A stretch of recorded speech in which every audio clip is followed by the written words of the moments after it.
your interactions with your patients after you had kind of changed your approach to how you're dealing with chronic health conditions was just so utterly inspiring. I used your clip in a big composite episode I made with healthcare workers who had found ketogenic nutrition, and the clip of you talking about your patients and their experience and what your personal experience was working in this field and how your job satisfaction has changed was absolutely wonderful. So it's been a gold mine to host you on the show. I really, really appreciate you and your work. Oh, that's great to hear.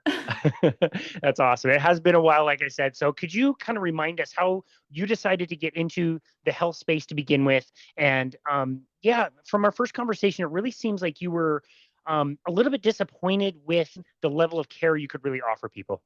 Yeah, for sure. Don't know how far you want to go back, but like I knew I wanted to be in healthcare from a very, very young age. My mom remembers me saying, "Yep, I'm going to be a doctor. I'm going to take care of people. I'm going to save the world." That is what was kind of my motto from a very, very young age. And so that was always the path. High school, college, everything. That was the path that I went to. I was originally headed to medical school and decided that I didn't want to be in school that long because I also wanted to be a mom and a wife and have all these other things in my life. And so I decided to be a nurse practitioner and went that direction because I wanted to be in the clinic with patients. I never desired to be in the hospital setting. It was always one-on-one with patients, helping them individually. And, worked as primary care for, oh goodness, I was writing this up last night, probably the first 12 to 14 years of my career before I got completely burnout with just the ins and outs of primary care. The only people I helped make better were those with urinary tract infections and sinus infections. Nobody else. I wasn't saving anybody else. Maybe the random person that I caught their heart attack and sent them to the hospital in time, but I didn't feel like I was really making anybody better. And so that's when I went to my own health journey and figured, well, I made myself better. How did I make myself better? How did I see improvements in my weight? How did I see improvements in psoriasis and inflammatory condition that I've had since I was 5? It was all through nutrition and my lifestyle, my exercise, my sleep pattern, my stress pattern, things of that nature.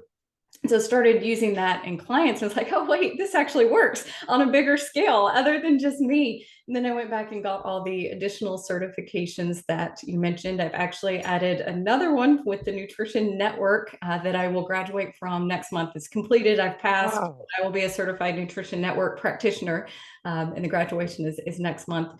So got all those certifications to, I guess, put validity with what I was doing, to not just say I'm someone out here just preaching advice without any education behind it, that I really did study and become informed before I started using this with clients. Got into weight management, used it on a larger scale. And like you said, I was doing great. I had a different outlook on care. It did reinvigorate my love for medicine because I was almost to the point of stepping out at one point because I just couldn't continue doing what I was doing every day, not helping anyone. So when I started seeing people change their lives, it put me on a different career path. And day in and day out for 6 years-ish, I don't know, I lose track of time, somewhere around 6, practice mainly in obesity medicine, helping people regain health. And I guess it was about a year ago that it kind of hit that point again where I was starting to feel that burnout again. But it wasn't burnout because I didn't love what I was doing and didn't love the results that I was seeing. I was having amazing results in the clinic. I was seeing patients improve. I had a wait list of over 6 months long to get in to see me under that model. I was productive as far as finances were going for the clinic, but I was working very long hours, and I have a family at home that I greatly love and wanted to see. And then I would come out of an office visit where someone's world was just falling apart with them. And I felt like I gave them all the time that I could give them, but they needed probably 3 times the amount of time that I had. And, I said, I've got to get out of this model of where I have 15 minutes to help someone change their entire life or to recover from some big event that they're recovering from before I move on to the next person where I'm already an hour behind because I'm just in this numbers model of the insurance game. And so I came out of, I remember the visit very vividly where this person had just really crying their eyes out, had lost so much, had gotten off track with their health. They were feeling it. And I sat in there with them for 20 to 25 minutes, which put me, 15 minutes behind for the next person. And then I went into another visit and it was the same thing where I'm another 15, 20 minutes behind, 3 visits in a row where my heart was breaking because my clients' hearts was breaking. And I knew I needed to be there with them because at that moment, they didn't just need me as someone to give them another medicine. They needed someone to hear them and to give them something tangible to walk out the door and look forward to. So at the end of that day, I was kind of crushed. And I text Dr. Ken Berry and I said, Ken, I can't do this like this anymore. Well, Ken said, okay, let's meet. So he and Nisha and I met for lunch. They only live about an hour from where I live here in Dickson, Tennessee. We met for lunch and he was hearing me, goes, I hear you and I've seen this and you can do this. You can do things differently.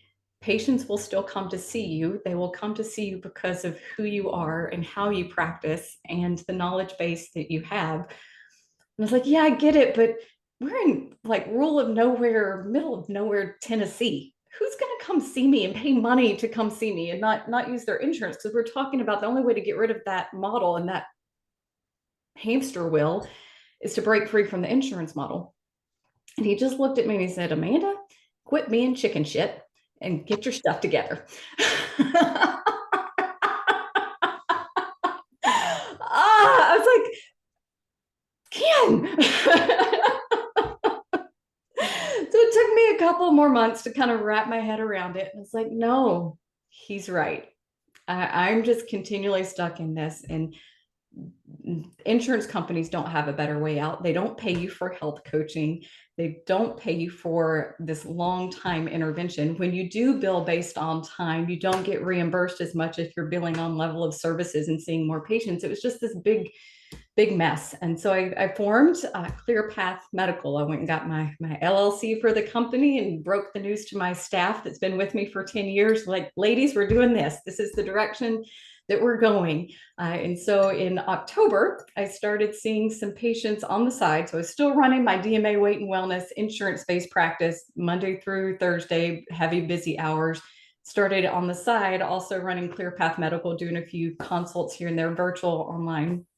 And then January 1st, I broke completely free from DMA weight and wellness. I'm 100% Clear Path Medical in this model where I do direct primary care, weight management, metabolic health, call it whatever you want. If you got a goal, I want to help you reach it. If you're stuck in a place in your life where you're not happy and it's health related, I want to help you reach it. And I've got even bigger visions and goals from there. I'm applying for some grants to try to help me make a true holistic wellness clinic where I would incorporate mental health services and exercise services all here under one roof so they can really get what I consider to be the 4 pillars of health when I'm thinking about weight loss, which is nutrition, exercise, stress, and sleep all in one place, instead of this disjointed care that we get with the insurance system where you go here for one thing and there for one thing and there for one thing, and you never really get any consistent advice together. So maybe a long answer for what you just asked me, but that kind of brings up to speed of where I am in the evolution of my practice.